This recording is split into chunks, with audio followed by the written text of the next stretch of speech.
Now, I'd like to invite Chief Justice Wayne Martin to the stage to share his thoughts on homelessness from a legal perspective. Of course, the Honourable Wayne Martin QC admitted to practice in Western Australia in 1977, holds many positions as chairman, as patron, and is also the Lieutenant Governor of Western Australia. Please make him very welcome. Thank you very much, Verity. I'm very grateful for the opportunity to address this conference, which is, of course, being held in conjunction with Homeless Persons Week. I'd like to join in welcoming all delegates and congratulating the conference organisers in bringing this conference together. And I hope the distinguished guests who've already been listed won't mind if I don't list them all again. I think it's important for conferences like this to take every opportunity to remind the community that, notwithstanding our increasing affluence, homelessness remains a significant social problem. It's also, I think, very important for people who are working in this field to gather for the purpose of exchanging ideas and experiences and to thereby improve our response to this difficult problem. The theme of my address, and indeed of this conference, is a relatively simple one. Homelessness undoubtedly has a moral dimension arising from our shared obligations as human beings. Shelter is a basic human need, and our community long ago accepted the obligation to provide the necessaries of life for those who are unable to provide them for themselves. But homelessness also has an important economic dimension. Obviously, it costs money to provide housing for those who are unable to provide for themselves. But a point that's often overlooked in public debate in this area is that it also costs money, and indeed a lot of money, to not provide adequate accommodation for those who are unable, for one reason or another, to provide accommodation for themselves. And the particular focus of my address will be upon the legal dimension of those other costs. But before going any further, I'd like to join earlier speakers in acknowledging the traditional owners of the lands on which we meet, the Wadjuk people, who of course form part of the great Noongar clan of southwestern Australia. It's more than usually appropriate to acknowledge the traditional owners, given the topic of my address, because of course, as you will all be aware, Aboriginal people are significantly overrepresented among the homeless. Interestingly, the ratio of overrepresentation of Aboriginal people is about 17 times, so that an Aboriginal person is 17 times more likely than a non-Aboriginal person to be homeless. That disproportion is actually lower than the disproportion by which Aboriginal people are overrepresented in the criminal justice system. That number is about 25 times. And of course the two are related, because if the overrepresentation of people in prison wasn't so high, then the overrepresentation of Aboriginal people among the homeless would probably be higher. But one of the points I'll be making in this address is that, of course, prison is a very ineffective and very expensive way of addressing the problem of homelessness. Recognition of the economic cost of homelessness is by no means new. Almost 20 years ago, the then Social Justice Commissioner Mick Dodson described the flawed economics in policies of eviction from public housing of tenants for rental arrears and tenancy debt in these terms, and I quote, "Although carried out in the name of good business and cost recovery, a strictly enforced eviction policy costs the state dearly. The costs are manifested in dollar terms in the criminal justice system, in welfare agencies, in schools, and in health centres and in hospitals. The social costs of this approach are also significant: rising crime rates, social unrest and increased levels of violence. The human cost involved, especially to the kids, is enormous: physical, mental and emotional stress, which often shapes a child's future." Now, in the paper, which will be available on the Supreme Court website, I chart the legislative response to homelessness over the centuries, starting with the Poor Laws in the United Kingdom. And the conventional approach was to criminalise homelessness. That approach was taken in this state with offences like vagrancy and the other offences under the Police Act until 2004, when most of those offences were repealed. But at the same time, of course, police were empowered to issue move-on orders, and although those orders apply to a more limited range of behaviour, they continue to provide an opportunity to criminalise the homeless. But of course, criminalisation of homeless people because they're homeless isn't the only legal dimension of homelessness. Other aspects of that dimension include the fact that homeless people are more likely to be convicted or imprisoned than those who are not homeless.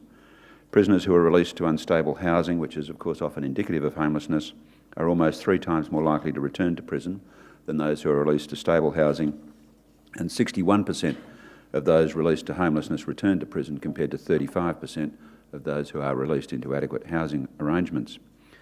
Homeless people are significantly overrepresented amongst victims of crime, and a study in the UK found that homeless people are 13 times more likely to have experienced violence and 47 times more likely to have been victims of theft than other people. and almost 2/3 of homeless people reported having been insulted publicly, and 1/10 had been urinated upon while sleeping. Now, while a majority of the harm suffered by homeless people is at the hands of other homeless people, because so many of those people suffer from mental illness and substance abuse, nearly 1/3 of the violence experienced by homeless people was perpetrated by people who are not homeless. And few homeless people reported being the victim of a crime or antisocial behaviour because of their fear of the police and the social exclusion which they perceive or experience more generally. So it's very likely that these statistics are involve significant underreporting. Now, these characteristics hold true for young people as well, and studies have shown that homeless young people are more often the victims of crime than the perpetrators of crime. Homelessness is often associated with other criminogenic factors, and a study of people in police detention in Australia showed that homeless detainees, when compared with their non-homeless counterparts, were more likely to identify as Indigenous and to report key criminogenic risk factors such as having spent time in prison in the 12 months prior to their arrest, to report recent and frequent use as well as dependence upon either illicit drugs or alcohol, to report generating income from illegal activities like property offences, prostitution and drug-related crimes. And other research has demonstrated relationships between other criminogenic factors like child abuse and neglect, homelessness and criminal activity. People who have one or other of those characteristics are likely to have the others as well. And young people, particularly young women, completing a sentence of detention are at significantly greater risk of homelessness than others. And studies have also found, as I'm sure you're aware, that the circumstances which lead to or maintain homelessness are usually multifaceted and complex. But the problem, of course, is that homeless people faced with complex interactive issues and who lack a safe, regular place to live and a stable point of contact with the system are very poorly placed to deal with that system, including, of course, the legal system.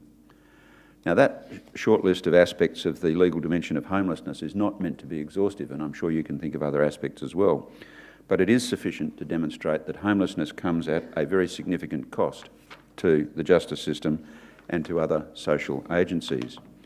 Professor Paul Flatow, who is, I believe, to present later today, and his colleagues at the Australian Housing and Urban Research Institute undertook a study where they attempted to address and assess those additional costs.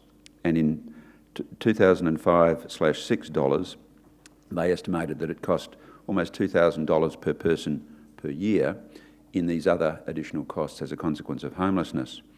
Now, if you want to bring that forward to 2014 dollars, using the same escalator that applies to daily cost of keeping people in prison, that would suggest that that number today would be much closer to $3,000 per person than $2,000. So returning to both my theme and the theme of the conference, providing support for the homeless isn't just the right or the moral thing to do, it's the smart thing to do because it saves money. Now, of course, I've mentioned a number of factors associated with homelessness. Causality is a very interesting topic in this area. And it's, as I say, homelessness is often associated with mental illness, substance abuse, child abuse and neglect. We don't know whether they are the causes or the consequences of homelessness.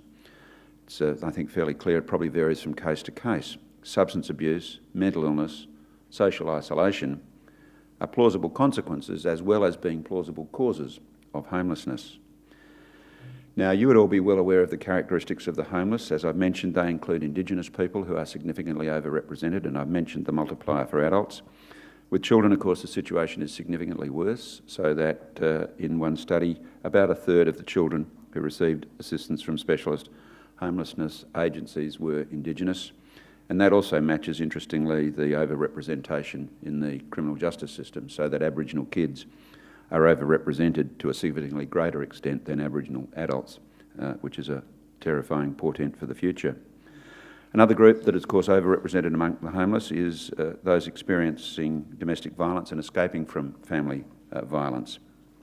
It is the most common factor contributing to homelessness among women and their children, and has been the biggest factor leading people to seek supported housing in Western Australia during a year under study. Of course, one of the paradoxes in this area is that a very positive development in social policy, which is reduced tolerance of domestic violence, has exacerbated the problem of homelessness. Care leavers are another group who are overrepresented. Young people who've been in state care and protection are also overrepresented amongst the homeless. And of course, people with mental illness and cognitive disability are also significantly overrepresented. Mental health issues are more prominent also amongst homeless youth than among the overall population of young people in Australia. And it seems to me there's ample evidence to suggest that the association between mental illness and homelessness is exacerbated by past failures of public policy. Professor John Mendoza reviewed public mental health policy in Australia over the last 30 years and said, and I quote, "Australian mental health reform over the past 30 years is one of world-class policies and strategies let down by inadequate planning, poor implementation and our complex system of government." As I observed last year, these failings have had a profound effect upon the criminal justice system when I said the policies of deinstitutionalisation which have dominated Australia since the closure of the large mental hospitals in almost all jurisdictions about 30 years ago have resulted in a form of reinstitutionalisation of many of those who would have been treated in those hospitals. But the institutions to which those persons have been committed are not hospitals, but prisons. And if they're not in prison, then they tend to be homeless. Of course, this reference to the characteristics of people who are overrepresented amongst the homeless might carry the risk of suggesting that everybody who is homeless has one or other of those characteristics, and that would be far from the truth. There are still a significant number of people who are homeless because of nothing other than economic conditions, perhaps as a consequence of a significant period